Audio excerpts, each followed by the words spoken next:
আসসালামু আলাইকুম and hello everyone, welcome to my channel Jannat Jharna. তোমরা সবাই কেমন আছো? সো আজকে নিয়ে আসলাম নিউ একটা ব্লগ। আমি আর আপু চলে আসলাম ওর বাসার জন্য কিছু ফার্নিচার দেখার জন্য, যেহেতু ও নতুন বাসা নিল তাই ওর কিছু ফার্নিচারের প্রয়োজন ছিল।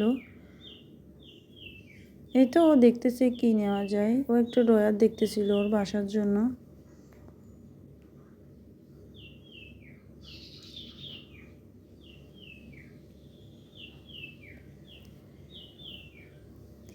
এই তো ওর বাচ্চাদের জন্য এটা দেখতেছে বই রাখার জন্য। এদিক দিয়ে এক পাল্লার আলমিরিটা অনেক সুন্দর ছিল, আমার এটা কিন্তু খুবই ভালো লাগলো। আমি এটা আমার বাসার জন্য দেখতেছি সিম্পলভাবে, দেখতে খুবই সুন্দর লাগলো। এখন চলে আসলাম প্লাস্টিকের দোকানে, এই যে কিছু চেয়ার দেখবো। এই চেয়ারটা দেখতেছি ওর বাচ্চার জন্য, বাট ও পছন্দ করে নাই। এই পড়ার টেবিলটাও দেখলাম, বাট পড়ার টেবিলটা খুবই ছোট ছিল, যার কারণে এটাও পছন্দ হয় নাই।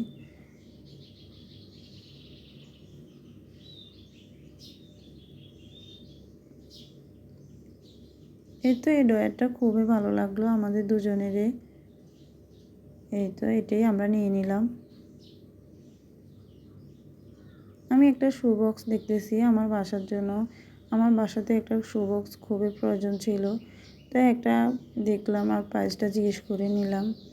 এই ক্যাবিনেটটা আমার খুবই ভালো লাগলো।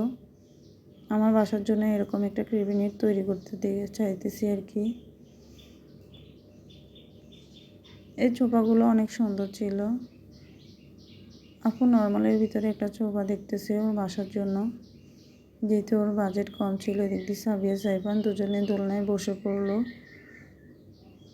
এতে জোনাইদও বসে পড়লো, ওরা দোলনাতে কিন্তু দুলতেছে, ওদের থেকে নাকি খুবই ভালো লাগতেছে। এই সোফাগুলো অনেক সুন্দর ছিল, আমার থেকে এগুলো অনেক ভালো লাগলো। যেহেতু আপুর বাজেট কম ছিল তাই ও কিন্তু এটা নিয়ে নেয়, ও একটা নিয়ে নিল। সো আজকের মতো এখানে, আল্লাহ হাফেজ। আর যারা যারা আমার ভিডিওটা দেখতেছো অবশ্যই আমার চ্যানেলটা সাবস্ক্রাইব করে দিবা। আল্লাহ হাফেজ।